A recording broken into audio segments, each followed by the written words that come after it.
Exponential basis नहीं थे। और दूसरे व्यक्ति विशेष ने 6 बार जॉब चेंज की, जिस जॉब में था वहां इंक्रीमेंट भी हासिल किए, तो उसकी पोजीशंस 20 वर्षों में पैकेज में अलग सिरे पर खड़ी थी। परंतु जब दोनों की इन्वेस्टमेंट, सेविंग, इमूवेबल एसेट की अप्रोच और ब्लिस को यानी सुख को जब देखा गया तो बहुत बड़ा अंतर आया। जिसने एक ही नौकरी परिवर्तित की थी, उस व्यक्ति विशेष के आधार प्रत्येक सिरे में बहुत ऊपर के थे, परंतु दूसरे व्यक्ति विशेष के साथ में वो स्थितियां नहीं थी।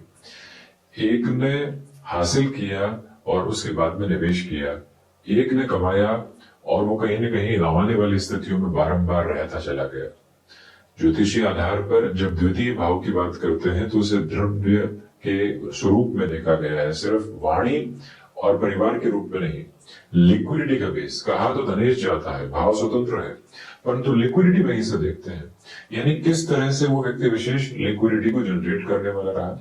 पंचम से निवेश को देखा जाता है, भले ही वो शिक्षा संबंधी निवेश की स्थितियां जीवन के क्रम में हो, संतान पक्ष को कितना समय निवेश कर रहे हैं उस क्रम के साथ में हो, क्षमताओं में कितना निवेश कर रहे हैं, स्टॉक मार्केट में कितना इन्वेस्टमेंट है, जो एक तरह से फाइनेंसेस एस्टेब्लिश हुए हैं उसमें कितना इन्वेस्टमेंट है।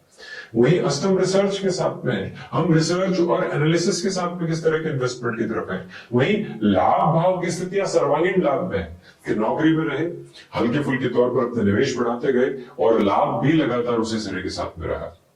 तो जो एक व्यक्ति जिसने 6 जॉब चेंजेस की तरफ लेकर चलने का खुद को काम किया, उसके लिए द्वितीय, पंचम, अष्टम और एकादश भाव की जो तीव्रता थी उस स्तर पर नहीं थी।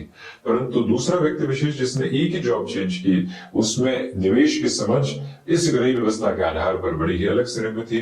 तो जब भी आप इन्वेस्टमेंट को, भले ही स्टॉक को देखें, भले ही इमूवेबल एसेट को देखें, भले ही किसी व्यक्ति विशेष के साथ कामकाज में निवेश को देखें, वहां सप्तम भाव भी आ जाएगा। भले ही गृहस्थ पक्ष, भले ही पत्नी पक्ष हो या पति पक्ष, उनके साथ निवेश की यात्रा को देखें तो वहां सप्तम का आधार रहेगा। और उसके बाद में जिस व्यक्ति ने 6 जॉब चेंज की, बार प्रेशराइज होकर उसे इधर से उधर जाना पड़ा, जिस व्यक्ति ने एक जॉब चेंज की, वो अपने भीतर संतुष्ट था, प्रत्येक जगह आनंदित था, अपने संबंधों को स्थापित कर रहा था, न लीव लेने में प्रॉब्लम थी, न ही निवेश के बारे में सोचने में कोई परेशानी। तो ये जो आधार रहा, ये लाभ भाव का रहा। इसलिए हम एक बार इन सारे भावों के माध्यम से अपनी स्थितियों को स्पष्ट करने का प्रयास जरूर करें।